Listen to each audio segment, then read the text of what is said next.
Hello everyone, my name is Julie and I organize webinars for the Claire Booth Luce Center for Conservative Women. I am so happy for you to join us this afternoon with our guest speaker, Karlyn Bowman. Here at the center, our mission is to prepare women for effective leadership and to promote leading conservative women. Our materials, programs, and initiatives support ideas and efforts that are pro-America, pro-family, and support free enterprise. We encourage our supporters and students to be active ambassadors of conservative philosophy in their schools, workplaces, and communities. If you are interested in learning more about the Center for Conservative Women, I invite you to visit our website, cblwomen.org, and follow us on our social media platforms. Joining me today is one of the Center's Fall Fellows, Bridie McRoarty.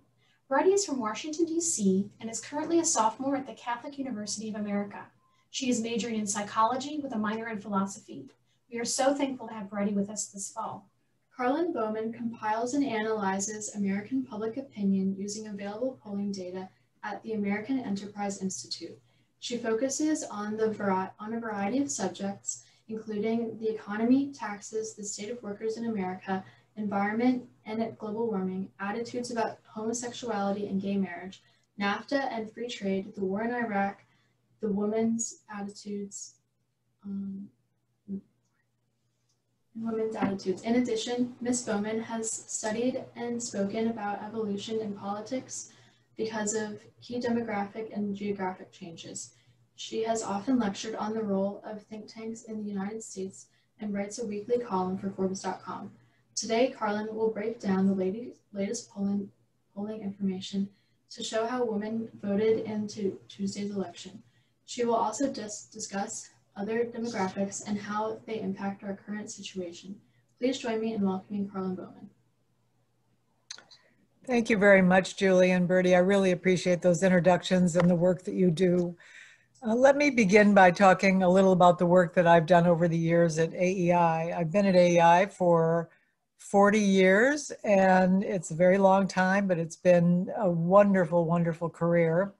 And I've been studying the polls. I've watched how they've changed. I've watched areas where we haven't changed our minds over that long period of time. But it's just been an extraordinarily wonderful career. Of course, there were a few problems with the polls in the 2020 election. As I've studied the polls over the years, I've always said that I don't think polls should be used to make policy. I think they're too crude, too blunt an instrument for that purpose. Nor do I think that they're particularly well suited to predicting elections. Of course, that's a big part of the business. And it's been a part of the business since George Gallup asked in 1935, if the election were held today, for whom would you vote? So those kinds of questions have been with us for a very long time. The problems that the pollsters had in 2016 and may have had this year, we still don't know all the reasons for the miscalls in many of the polls that we saw on election night and before. But going back even quite a bit farther, I would say a decade or so, we've been seeing some very troubling warning signs about the polls. If you look at the methodological work that the Pew Research Center does, and it's really outstanding, they've tracked response rates to major national polls for a very long time. And 2 or 3 decades ago, about 36% of Americans responded to the polls when they were called or completed an interview. That's now down for the best designed polls to below 9%. I'm not sure any longer whether we can create samples that look like America with response rates as low as they are. Most of the professional pollsters, and again, I'm not a statistician or a methodologist, seem very confident that the polls can, in fact, tell us a lot about the society and that we're still able to use them. There were a lot of problems in 2016, not with the national poll, not with the national exit poll, but rather with the state polls. And pollsters worked hard to correct those errors. They know that many people, and this is one thing that they couldn't correct, it was an impossible thing to correct. They know in 2016 that a lot of voters made up their minds in the last 3 days. And of course, not many pollsters are in the field in the last 3 days of a campaign. A few of them are. But they looked at those voters who made up their minds in the industrial Midwestern states that were so key to the 2016 election. And if you look specifically at those voters, let's say 13% in Wisconsin, they voted overwhelmingly for Donald Trump. People who decided they were going to vote for Donald Trump in the last 3 days. That doesn't usually happen with late deciders. Usually late deciders split their votes pretty evenly. So what we saw in the industrial Midwest, a very large number of people who made up their minds at the very end of the race, and they tilted dramatically toward Donald Trump. This year, there were far fewer undecideds in most of the national polls, so I'm not sure that that will be one of the areas, as the pollsters look at what went wrong in the polls overall, that will be one of the explanatory factors. Another factor going back to 2016, and again, the pollsters didn't find a lot of evidence of a so-called shy Trump vote. And the way they looked at that was to look at people who answered polls anonymously over the course of the campaign and those who spoke to live callers. And they found very few differences between voters who responded one way or the other. So they couldn't give a lot of evidence for or against a shy Trump vote. But those were some of, I think, the big problems that the profession addressed in 2016. This is a business that I think is fairly introspective. I think they will want to look at what went wrong and decide whether or not polling is flawed as an election methodology, or whether or not we should be looking to something else. This was not only a problem for the national pollsters. I read an article this morning that suggested that when Nancy Pelosi had that long conference call with her caucus yesterday, that there were a lot of complaints about the polls that the Democrats had, presumably taken by Democratic pollsters in the campaign in terms of their predictions in the House races. So we've got some really serious problems, and we need to look very hard at those problems. Let me say a little about how we learn what voters thought and the possible problems with that. There is a national exit poll. The first national exit poll was conducted in the Kentucky gubernatorial race in 1968. In 1972, and since that time, the networks either individually or as a consortium have worked together to do one exit poll. And that is a very, very complicated enterprise to do an exit poll. First of all, you have to know how every single small hamlet in the country has voted over the country's history. And you feed that into a computer, you feed into certain other modeling things, and you feed into the computer what the voters are saying about how they voted on election day. And this year, because of coronavirus, because we had people voting in many new ways, the task was even more difficult. The way the National Exit Poll Consortium does its job is to send people to key precincts all over the country, precincts they've identified as ones that they need to look at in each state that will give them a clue about how that state is going to vote on election day. And so those interviewers are usually very, very highly trained. They had a lot of obstacles this year, in part because they couldn't share clipboards. Usually what has happened in the past at your polling place, if your polling place has been selected for an exit poll, is that people with a banner, usually a sash across their clothes, says something like, "I'm from the exit poll," and they give this questionnaire, which is a simple single page of paper, questions on the front, demographic information about you on the back, and ask whether or not you want to fill it out. They know what the step interval should be. In other words, they might ask in some precincts 1 out of every 7 people to answer the exit poll, and they always keep track of people who say, "No, I don't want to answer this questionnaire," and just leave the voting booth. Why do they do that? Because we know that certain groups of people historically have been very reluctant to take an exit poll, not only here, but also abroad. For example, older senior women, just for whatever reasons, don't want to take the exit poll questionnaire. And so the pollsters have to wait to assume that those people who answered the exit poll questionnaire in the age group 65 and over had answers that were similar to those that refused to take the ballot overall or didn't want to participate in the exit poll. This year, they couldn't use clipboards, they couldn't share pens and pencils, so the exit pollsters had to use 265,000 golf pencils so that people could fill out the questionnaires and then throw the pencils away after they were finished overall. So there were a lot of additional impediments, I think, for the exit pollsters this year. There now is the Exit Poll Consortium, the major networks, not Fox, but the other major networks, and they do their work together. They work starting perhaps a year or two before the election starts and working on a questionnaire on what they want to ask the voters overall. And all of those things are fed into the computer on election night, and they come up with some predictions and some calls, and of course we compare them to the pre-election polls overall. But in 2018, the Associated Press, which has tabulated and collected ballots all over the country for more than 100 years, decided that they wanted to go their own way. And they partnered with Fox and with a number of news organizations. The Washington Post subscribed to this new AP product called AP Votecast. This is not an exit poll.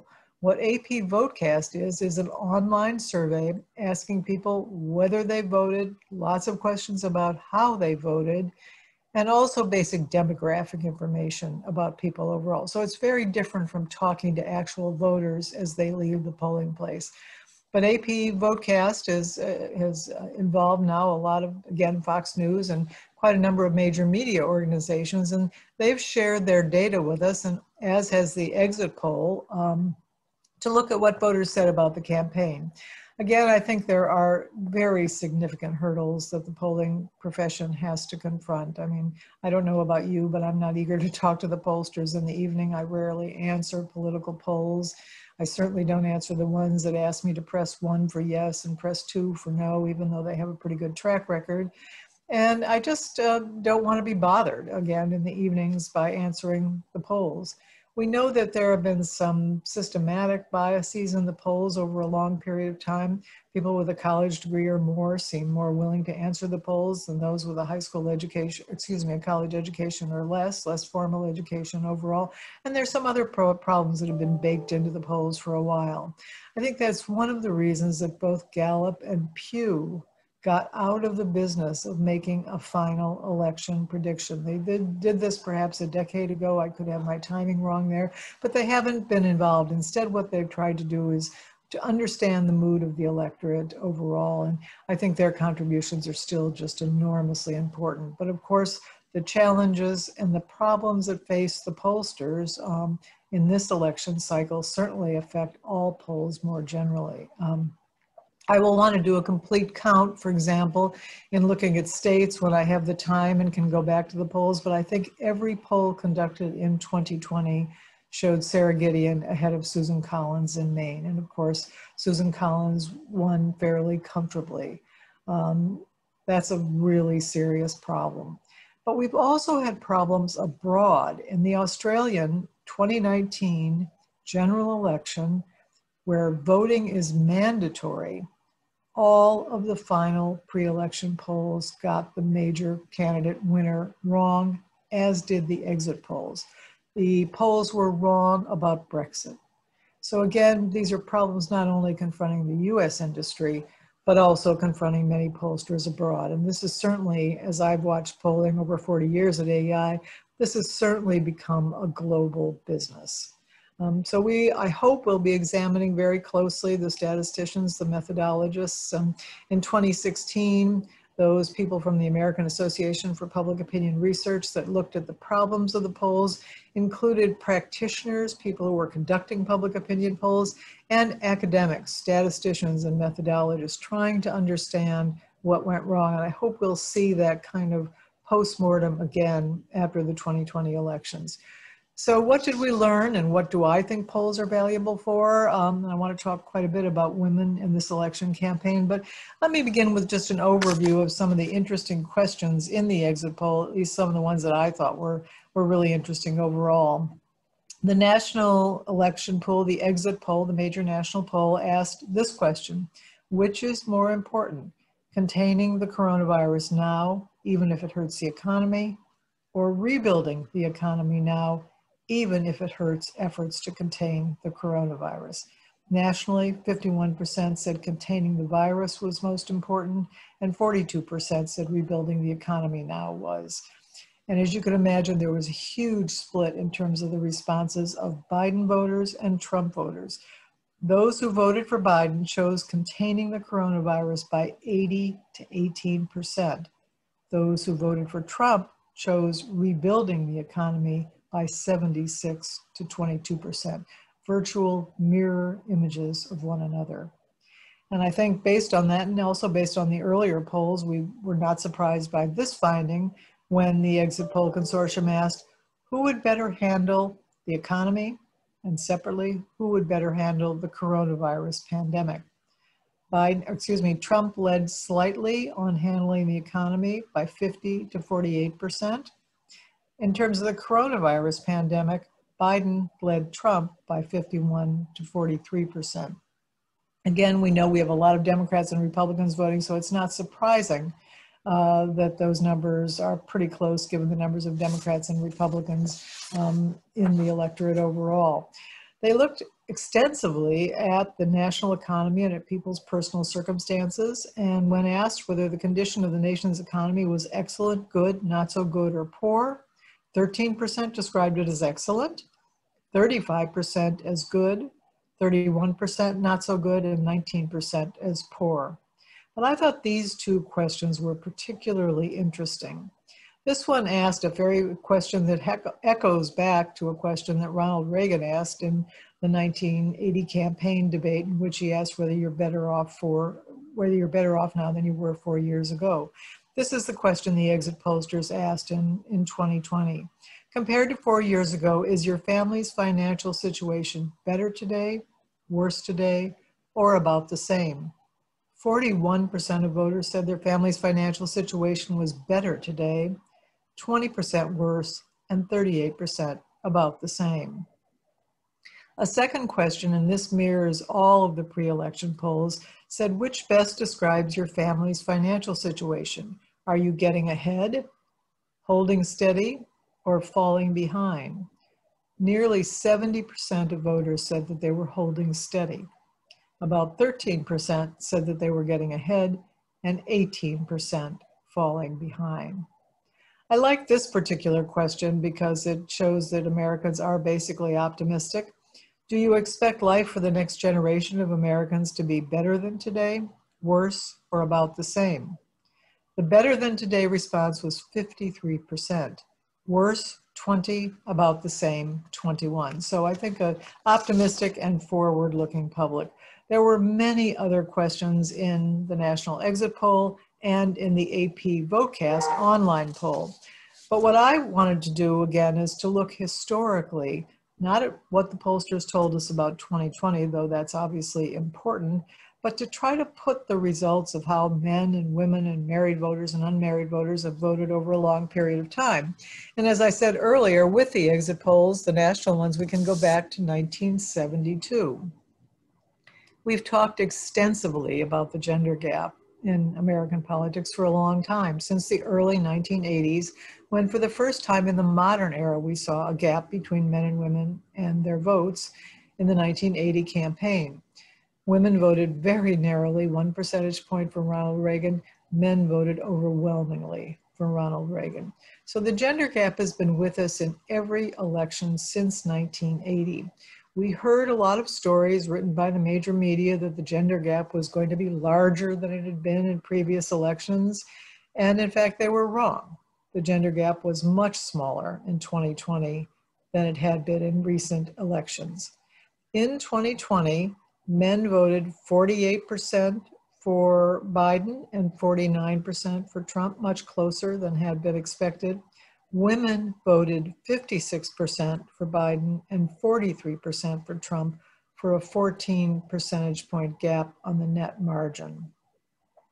Just to give you some previous years, in 2016, the gender gap was 24 points. In 2012, it was 18 points. What explains the narrowing of the gender gap in this election?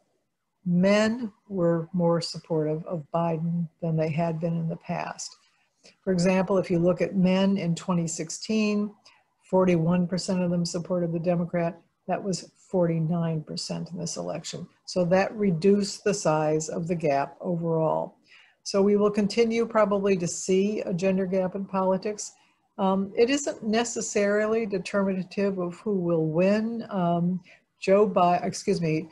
Bob Dole and Ronald Reagan had gender gaps that were of identical size, about 18 percentage points on the net. And one lost and the other won. So again, it's directionality. It's the way both groups of voters move. The marriage gap is much larger than the gender gap in our politics. The pollsters, the exit pollsters ask whether you are married and whether you are not married. They don't ask whether you're single, widowed, or divorced. They just ask a broad not married category. Married voters look pretty solidly Republican in this election. They voted 54% for Trump, 44% for Biden. That's very similar to past elections. Not married voters, again, that big group that could include widowed, singles, divorced, voted 57% for the Democrat, 40% for Donald Trump. So the marriage gap was 27 points in this election overall. And it's been larger than that in the past, but again, a very sizable marriage gap in our politics. Let's look at some of the specific groups over time. I have been looking throughout this election campaign at white, non-college educated women because they've tended to be very Republican in recent election campaigns. And they were very Republican once again in 2020 on Tuesday night.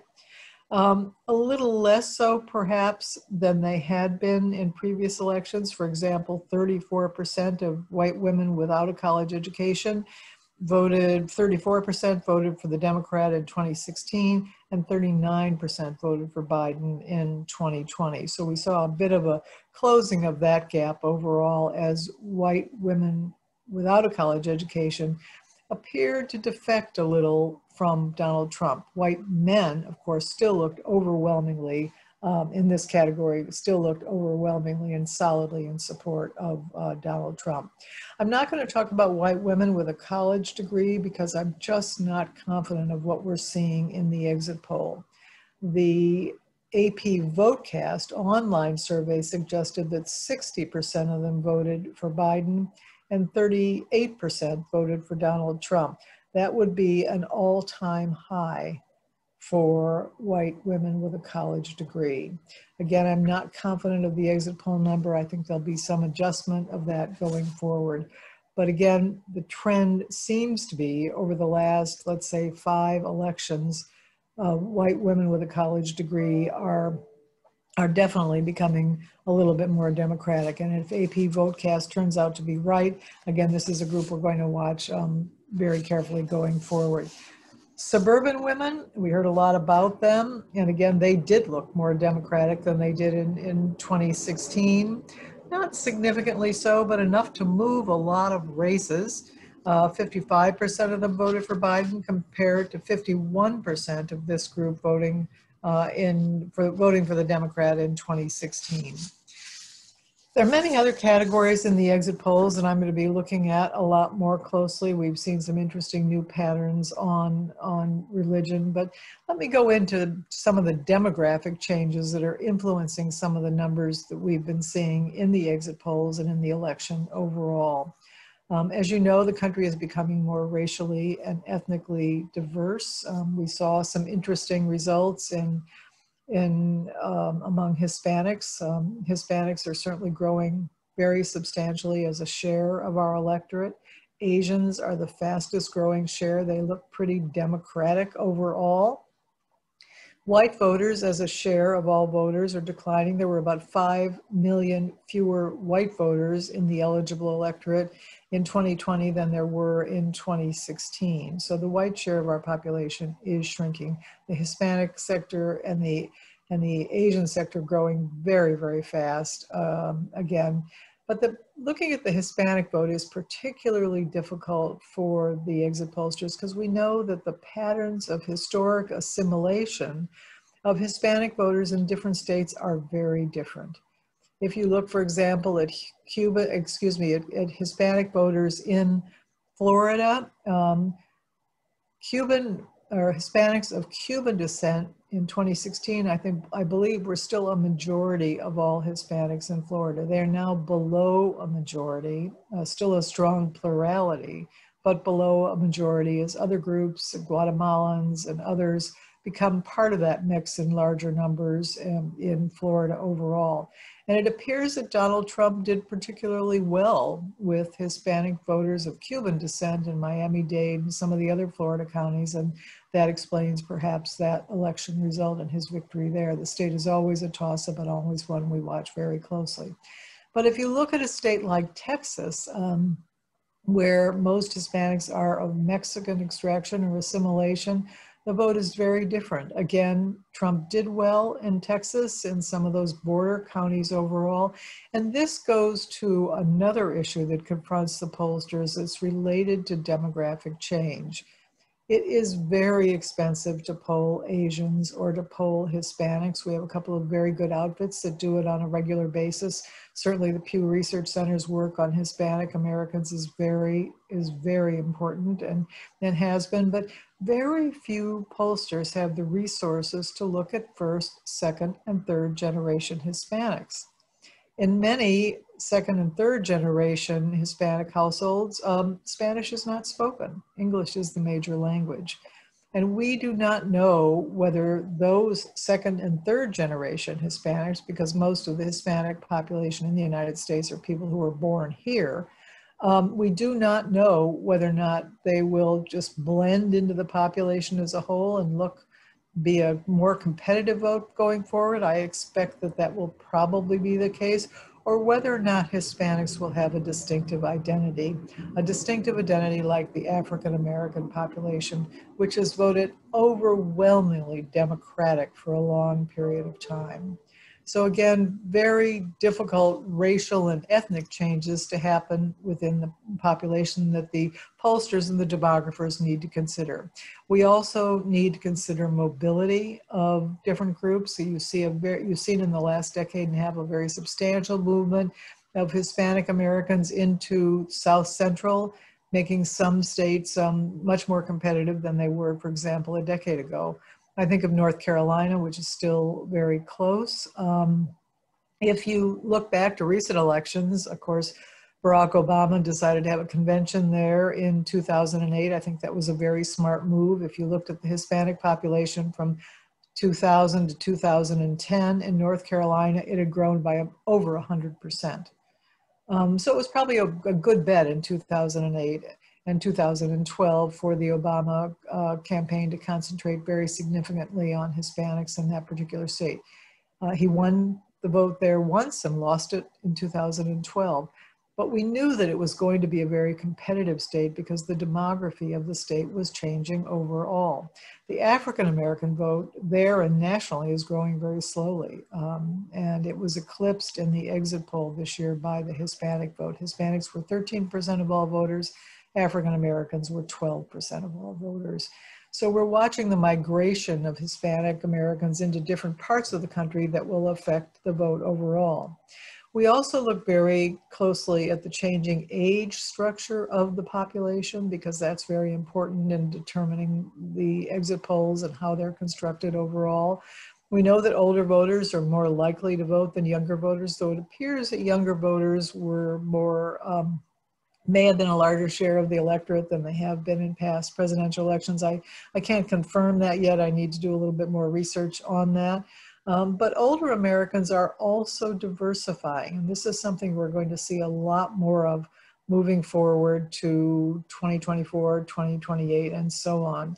We're calling this the browning of the gray as the older population becomes more racially and ethnically diverse. Young people look pretty Democratic in this election campaign. Let me just see if I can give you some numbers, voting 62% from Joe Biden and 35% for Donald Trump. Overall, they say that the way you cast your first and second vote tends to provide you an anchor as you age. but we know that the youngest cohort in the population is experiencing some of the generational and life cycle changes at a much later point than earlier generations, getting married later, buying a home later. Some of the things that kick in to perhaps make a voting group a little bit more conservative will probably kick in for this generation, but perhaps a lot later. Again, a reason that it might not kick in is because of the extraordinary racial and ethnic diversity of the youngest age cohort in the population. Again, we also looked a lot at seniors over the course of the campaign because they seemed to move very sharply against Donald Trump after the first debate. And in fact, looking at how seniors voted on election day, they were more Democratic than they have been in recent elections and a little less Republican. So again, watching both ends of the age spectrum, the electorate is older right now and is going to be getting older for a little while. We'll see those lines cross between younger and older voters in 2028, between 2028 and 2036, when the millennial generation, which is now the largest working and individual generation, certainly the largest working generation in our country, will have more clout. And as the senior citizen vote and what we call the silence, those people, again, born much earlier in the last century, will no longer be a part of the voting public. So the age changes, I think, are very important overall. We've talked a little bit about race and ethnicity. Let me just say a few words about education. One group I've watched very closely because I think they're a good mirror for the white working class are people who the pollsters call some college. That is, people who have a vocational or a technical education, have gone perhaps to 2 years of college, but don't have a college degree. They're a pretty good barometer. They usually vote for the winner. In this election, they split evenly, 48 for Biden, 49 for Trump. So we'll have to see how that vote, how the exit poll eventually works out on that overall. College graduates becoming a little bit more Democratic over time than in recent elections, and people with a postgraduate education overwhelmingly Democratic. They voted 62% for Biden to 36% for Donald Trump. I always like to look at votes among religious groups. Interestingly, this is one of the big changes in the exit polls that we've seen over a very long period of time, because the exit pollsters used to ask us about denomination. They rarely ask us about denomination. They do the major denominations, but they don't do a lot of the minor denominations in the way that they once did. And today they put much more emphasis on religiosity, how actively you practice your vote, or you practice your faith, excuse me.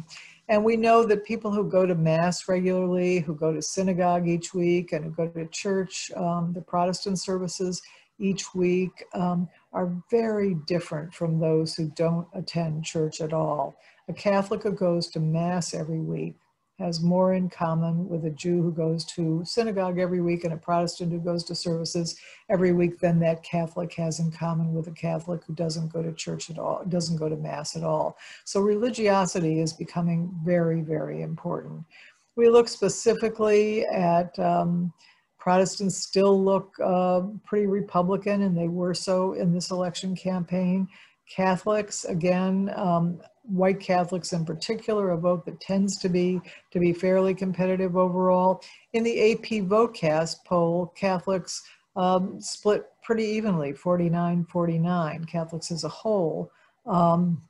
In the exit poll, they voted 51% for Biden and 47% for Trump. White Catholics looked more Republican, 56% for Trump overall. So those are just some of the groups that I've been looking at pretty closely as the exit polls are coming in. And I see that I've spoken for about a half an hour. And so I think that perhaps I should turn to your questions. I'm happy to answer any of the questions about what we know at this point. And there will be some adjustments to the exit polls as we go forward. So the numbers I'm talking about are largely preliminary, and we'll have updates that will probably change them by a percentage point or two.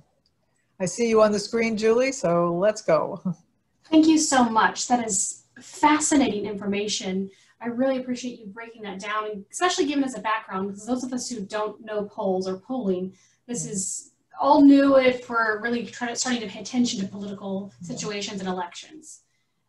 There are multiple questions. The first is, did the distrust of the media with its obvious bias affect those wanting to take the exit poll? Yes, I think it's quite possible that it did. I don't know exactly how we would measure that, but at this point, it's really hard to say. But clearly, conservatives, Republicans are much more distrustful of the major national media. I confess I was a little surprised that AP Votecast and Fox called Arizona as early as they did. There's been a lot of controversy about that. The Fox poll is one of the best polls that we have in the country. It's done by a bipartisan team of pollsters who are very, very sophisticated about what they do. But I think it's quite possible that a lot of people have just a lot of conservatives, a lot of Republicans have just given up on responding to the polls and to the exit pollsters. Another question, thank you so much. Are first-time voters not polled before elections, or do they participate in this process? Yes, first-time voters, and let me just give you the numbers on how first-time voters voted. I'm going to have to shuffle through my papers again because I do have all those numbers. They are definitely polled, and first-time voters, most of whom are young, voted 66% for Biden and 32% for Trump. Now, most of that group is young. It parallels in some ways the 18 to 29-year-old vote overall. But the exit pollsters do ask a question on the exit poll, is this the first time you've cast a vote? So we have trend information on that going back for a very long time.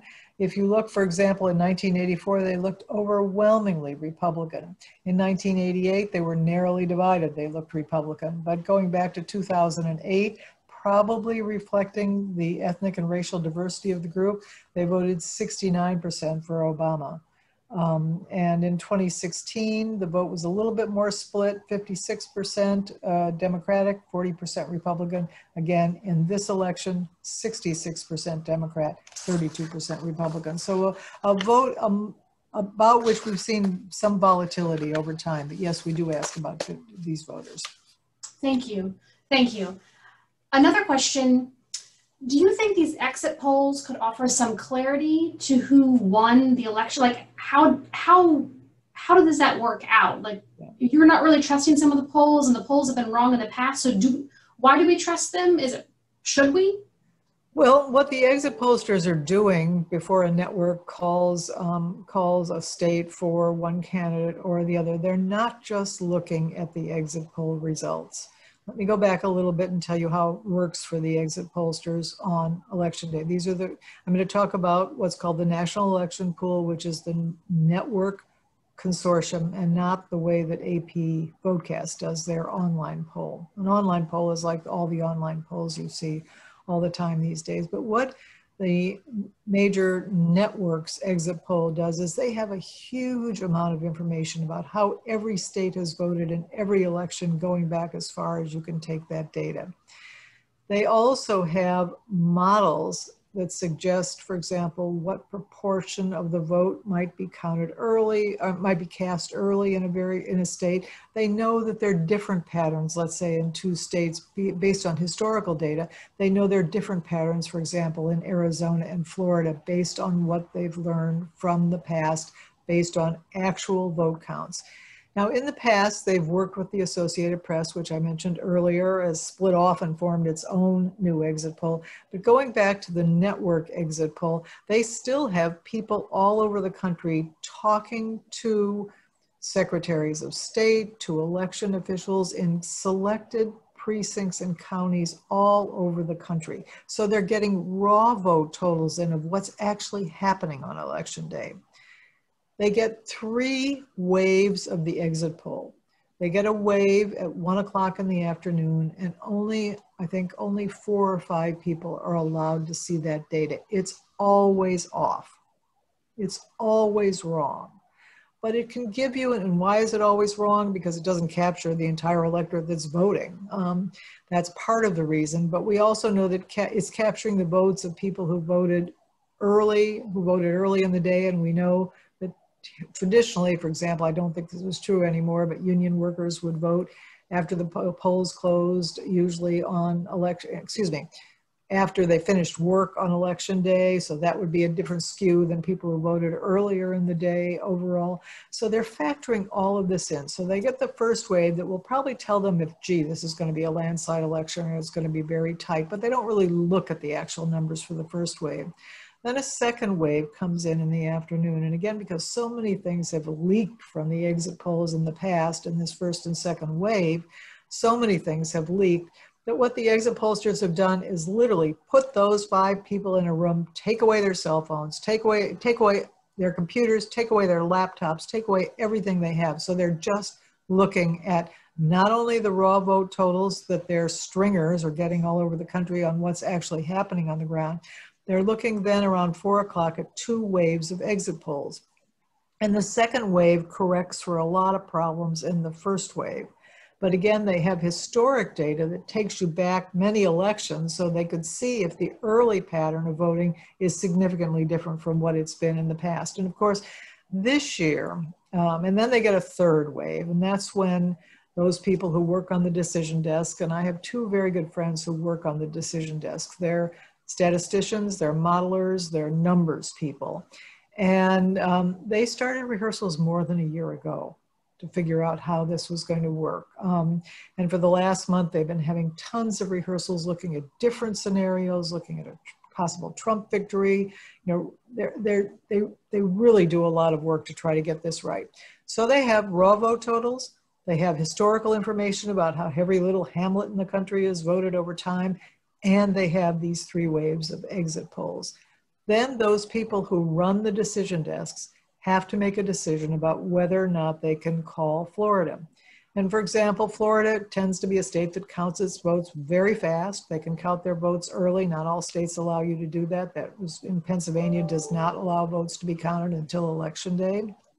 And the Democratic and Republican legislators there couldn't agree to make the change, sadly, so that votes could have been counted earlier so we wouldn't be going through this agonizing wait. But so they have all of that information. They know how Miami-Dade has voted over time. And if the polls close early there and it looks like a much better night for Donald Trump, you probably might want to call Florida pretty early overall. They looked at a couple of other counties that looked more Republican, and those were based on raw vote totals, on what people actually did, based on collecting that information all over the country. It's like mounting an army to mount the exit poll, to mount the AP effort. They have millions of, and I don't know if there's millions, but they have thousands and thousands of people all over the country on election night who know their election officials. And that information is, for the most part, made public every few hours throughout the evening. So they're getting these raw vote totals overall. So they combine all of that information, and then they decide whether or not they can call Florida or call Arizona or call Pennsylvania. And again, the networks have been much more cautious this time about calling a state than AP Votecast. As I said, AP Votecast, in partnership with Fox, in partnership with a lot of print publications like Politico, the Washington Post, again, they all pay money to subscribe to the service overall, and it is very expensive for all of them. But they've been a little bolder in calling states earlier than the networks have. There are a lot of states you can call very early, because you know that Wyoming is always going to be Republican, or has been forever, and it would be just an incredible upset if Wyoming went Democratic. And they certainly haven't called, I mean, California, for example, is a state that takes forever to count its votes, so they probably won't call California. They always wait till the polls have closed. For example, we knew pretty early that Trump was going to carry Florida, but we waited, not we, I'm speaking using the editorial we here, I was not part of the exit poll, but the exit pollsters know that they wanted to wait until the polls closed in the Panhandle, which was an hour later than the other part of the state overall. So they didn't make any projections, but they knew pretty early, given the size of Miami-Dade, given the size of the other counties in South Florida, that they were going to carry disproportionate weight. But they were cautious. They waited until the polls closed, but they called Florida pretty early, and they called a number of other states that, again, with all of this information that we have in there, that they have in their computers, and they're working on multiple screens. it's an incredibly high stress job. If you have statistical or methodological chops, I urge you to consider this business. It is a, I mean, if you can do that kind of work, and I cannot, it's a very interesting career overall. But boy, you have to just be a statistical wizard to look at all of the various things that they're looking at in the course of an evening. I mean, thankfully, a lot of states vote. New York and California are going to be Democratic states. Wyoming is going to be pretty Republican. And you have at least 25 odd states that we're pretty sure are not going to switch from one party to another. So you can call most of those pretty early. But the fact that Florida counts votes so early, unlike Arizona and Pennsylvania. And so, and if you have all those other numbers, you can have a pretty good idea of how to call the state overall. Thank you for explaining the process. It's very interesting, and we would encourage young conservative women who are watching, if this is their inclination and skill set, we would love to have them as part of the process. Absolutely. Something that I saw, there was, did you see any sort of, even if it was a small uptick for conservative voters, like a little bit more in Hispanic vote, a little bit more than they had last time for any like black voting populations? Is that something that you saw at all? Yeah, again, I haven't looked at either conservatives or Hispanics by age yet. I need to do that because I do think that there was an uptick. Interestingly, we saw among African Americans in 2016 some serious defections from Hillary Clinton, particularly among young Black men. And we think we've seen that again in this campaign, but I need to look a lot more closely than I have at this particular point. And I don't know exactly what's going on there. And we know that young African Americans and young Hispanics are less likely to identify with a political party. Like all of your peers, you're much more likely to call yourselves independents. So the young African American vote is less Democratic, but not more Republican. It is much more independent. So it's a vote that could be a vote that's up for grabs going forward. I noticed Kanye West has announced that he will probably seek the presidency again, and Kanye West got 60,000 votes in 12 states that have been calculated thus far. That could have hurt Trump. Again, we just don't know at this point. So. Wow, those are definitely interesting figures. Yes. Something that you said when you were speaking, you talked about the potential idea that maybe polling is not necessarily helpful for elections. And my question would be, do you think that pollsters would be able to admit that perhaps this is the fact? I mean, I'm imagining this is their bread and butter, so, or big side of it. Would they want to admit that, wow, we're really just not something that's helpful? Well, I think Gallup and Pew said that indirectly when they got out of this business several elections ago. They just didn't feel confident that polls could be used to forecast elections a few days before an election, given the enormous complexities of the electorate. I'd have to go back to their websites to see what their explanation was, whether they, but it certainly is the unwritten explanation of what happened. Now, it is the bread and butter for a lot of pollsters, but of course, once an election is over, they go back to dealing with a lot of commercial clients. What we see of the polling business is really only about 10% of the business. Most of it is for Procter & Gamble to decide what color soap you want, or what the hot paint color is going to be, or what the Gap thinks is going to be the next hot fashion trend. So that's really most of the business overall. I've always said that I think Procter & Gamble knows a lot more about America than George Gallup. I mean, I've watched, for example, just to give you one interesting trend, and there's a couple of interesting trends that are one of which is related to your generation. Younger people want things out of a job that appear to be very different from people in my generation. They want a lot more feedback from their employers. I never thought to ask my employer for a performance review. I don't think I've ever had one. they want more, they put more value on free time. It's not just issue emphasis, for example, perhaps climate change, though the issue didn't appear to have a lot of intensity in this election. But it's also lifestyle changes, generational changes. But take another area. For a long time in surveys, gardening used to be a chore, cutting the lawn, dealing with the yard used to be a chore. Now it's considered a pleasure or a pastime. The same thing with cooking. Big changes, and I actually think the polls are better suited to understand some of those kinds of changes, some of the big generational changes that we're seeing. I mean, there's so many things that are distinctive about your generation that are different from mine, not only your lived experience, but also just based on the diversity of your population, you're approaching a lot of issues very differently. And so I think polls are best served for that, but something may be happening among young African-American men, not women. And again, we saw it for the first time in 2016. Thank you.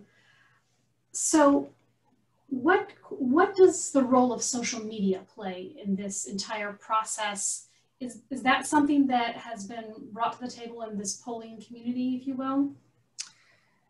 Pew is tracking social media habits and attitudes of social media users, and they've looked extensively at people who use Twitter, a very small slice of the population. That tends to get obviously enormous media coverage overall. I'm not an expert on social media, but I think it certainly is changing the political culture in many ways. And whether or not we'll see less of the kind of Twitter storms that we saw throughout this campaign going forward, I just don't know. It's probably a question I really can't answer because I'm just pretty far away from it. But at some point, I'd really like to try to digest the work that Pew and many others have done on social media, because I think it's certainly inflaming partisan polarization. And we've been divided for a long time, but I think it's inflaming some of those divisions. I believe we're divided nationally about politics. I don't believe we're necessarily divided in our communities and our neighborhoods. In our families, but I think the pollsters sort of hype that story based on what they see on social media. Okay. Another question is regarding the female vote, women in America. Based on your knowledge and what you've seen this election cycle, it seems like women can, in their different sectors can go this way and they can go that way. Are they just a more indecisive population and we shouldn't expect some sort of strong trend? Well, they have been becoming more democratic over time as a whole, but they're not monolithic. And obviously they've been very important as competitive groups in these elections, sort of swinging back between one candidate and another. I think based on all the polling that's been done, some things are more important or more important at least in an electoral sense for women voters than men. We know, for example, that women tend to be more risk averse, and in thinking about candidates, they might generally support a more risk averse candidate. If you look back to the Reagan election in 1980, I mean, when Reagan was elected, a lot of people were worried that he was going to get the country into the Third World War. Men weren't worried at all. So women are consistently more risk averse. They're a little bit more conservative economically in that they tend to be the custodians of the family purse. Many women are raising children alone. They're heads of single families. They have a different experience in that regard. So they're less confident of the country's economy. And so they bring, for example, a cluster of beliefs that might make them more competitive in one cycle or the other. I think, for example, that if you look at suburban women and look at some of what I call the Republican B team, the very, very attractive conservatives and Republicans who may be running in 2024 if Trump loses, and also if Trump decides to run again. I think it's possible that the Democrats have sort of just been renting, as the popular phrase became, suburban women, and that they'll go back to their more traditional home in the Republican Party. again, with some of the very attractive candidates that Republicans have on their B team going forward, the younger generation of candidates, and there are a lot of them, certainly with different beliefs and different approaches to governance. But I think the Republican bench is really an attractive bench going forward, as is the conservative bench. Very interesting. Another question we have says that more conservative women were elected in this cycle than ever before, and the number I believe is 27. Do you think that this will have an impact in future election cycles? I think it'll be very important to show more conservative and Republican women in leadership positions, and as part of the class overall. It's been so overwhelmingly Democratic. I think this will be very helpful going forward, absolutely. And what was so interesting about the conservative and Republican women who ran, they ran in some of the toughest races in the country. I mean, they ran in very difficult races, and it was really surprising. So I think that, again, in the suburbs where we thought they might lose ground overall, but in fact they did not. They had some very solid wins on election night. And again, I think that's, a lot of people deserve credit for that. A lot of women have been working on that issue going forward in the Republican Party, and I hope they continue to do so, because a better balance, I think, will be really important. And putting more women forward, I mean, it's fine to have Liz Cheney, who's very effective in a leadership position, but it would be nice not to look at a sea of male faces going forward. And I think things like that are important, and particularly all the women, Republican and conservative women who won this time are just an incredibly attractive class of women in terms of their views, their articulation. And so I think that can be a very positive development going forward. Thank you. One more question. We're running up on our time, but someone has a question that is very interesting. Do you have any polling data on how the Republican Party put forth so many minority and female candidates this cycle? Is there any information on that shows on how they did it, or I'm sorry? The question, let me rephrase their question. Okay. It seems like they want to know, the statement is that the Republican Party put forward so many minority and female candidates this cycle in just races across the country. Mm-hmm. Do you have any polling data that reflects how that might affect the future of different election cycles? Well, since the country is becoming so much more racially and ethnically diverse, I think having candidates who look like the voters in place after place around the country is going to be very, very important. And I think looking back to the state legislative contests, sort of the farm team during the Obama years, Republicans were recruiting just really impressive women in a lot of state legislative races all over the country. And of course, they step up from that to congressional races and then go even higher overall. So I think that whoever was mounting that effort, trying to find women candidates who would reflect a more racially and ethnically diverse population was just an enormous plus in those states. I mean, Republicans gained 900 state legislative seats over the course of the Obama presidency. The Democrats clawed back about 300 of those in the first couple of years of the Trump presidency. But on election night, Republicans did very well in state legislative elections. So I think creating that farm team that reflects the growing racial and ethnic diversity of the country will be very, very important going forward. I don't know who does that in the Republican Party or who does that for candidates, but they did a very good job. Okay, thank you so much. We're coming up on our hour, but we would definitely like to thank you so much for your wisdom and expertise on this topic. Thank you for educating our young women on this very crucial that we understand. And please stay in touch. I'm always available at AEI to answer any questions. And if it's something that appeals to you, consider applying for an internship or an RA position at AEI. It's just an extraordinary place to be. And I feel so grateful that they've let me learn the polling business over the long time that I've been there. So thank you very much. I've enjoyed this. Thank you so much for sharing. Thank you everyone for attending, and we hope you'll have a wonderful afternoon. Yes, absolutely. Thank you.